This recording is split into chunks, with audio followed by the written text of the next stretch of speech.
In 2023, the winds in Hurricane Otis increased 115 miles per hour in just over 24 hours.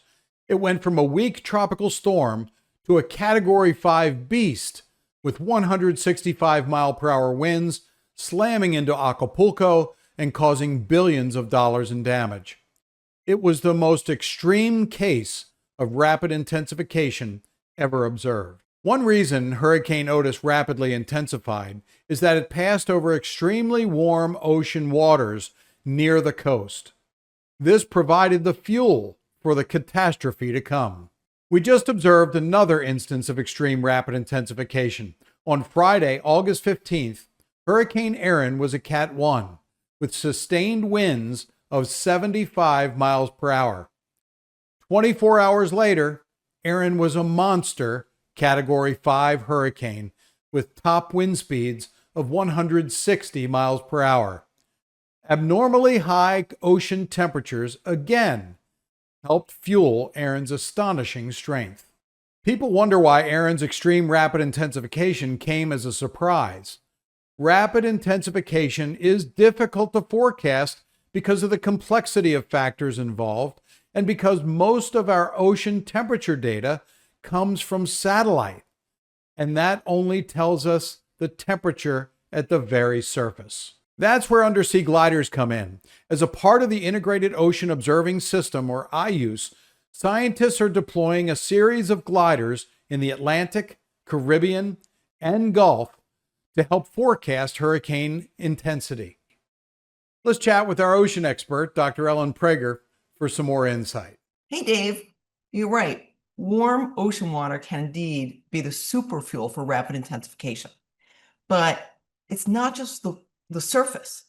The warm water, at least 80 degrees, has to go down to 100 feet or more, up to about 160 feet to actually be able to power up these storms. To take the ocean's temperature below the surface, scientists are deploying autonomous underwater vehicles, or AUVs. They can be programmed before they're deployed and then launched off a ship or off of land, off a dock. They can measure different parameters like temperature in particular, and then they connect on the surface to a satellite and send their data back to scientists on shore. The data can then be used in modeling and forecasts and make it much more accurate when it comes to intensity forecasting. We can see a bunch of gliders out there right now in GeoCollaborate. I think of them as our underwater ocean intelligence gatherers. See the yellow lines in the ocean? That's the path that gliders have taken to collect measurements that are critical to better understanding the profile of the ocean. Yeah, taking the ocean's temperature below the surface, it's pretty challenging. These gliders have to be in the right place at the right time, especially when we're talking hurricanes, when they're developing and when they're threatening. But this is really a big step forward, being able to take subsurface temperatures and then integrate them into the forecasts and models. It's all part of the Integrated Ocean Observing System, and they're pretty cool. Now you can access glider data as a KML file to place right in your weather systems, or go to the web address identified in the comments to show the map directly on air or on any live stream you might be doing.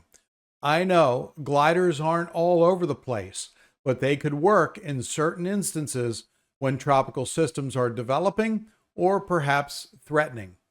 If you show the map, you can look at the temperature profiles right away to point out how warm the water is at depth and whether cooler waters might mix up to the surface and impact hurricane strength. Play with it and see if you can integrate glider data into your weathercast, particularly when you're talking about the tropics. Look at the graphs that are available, and if you have any questions, feel free to send them to me.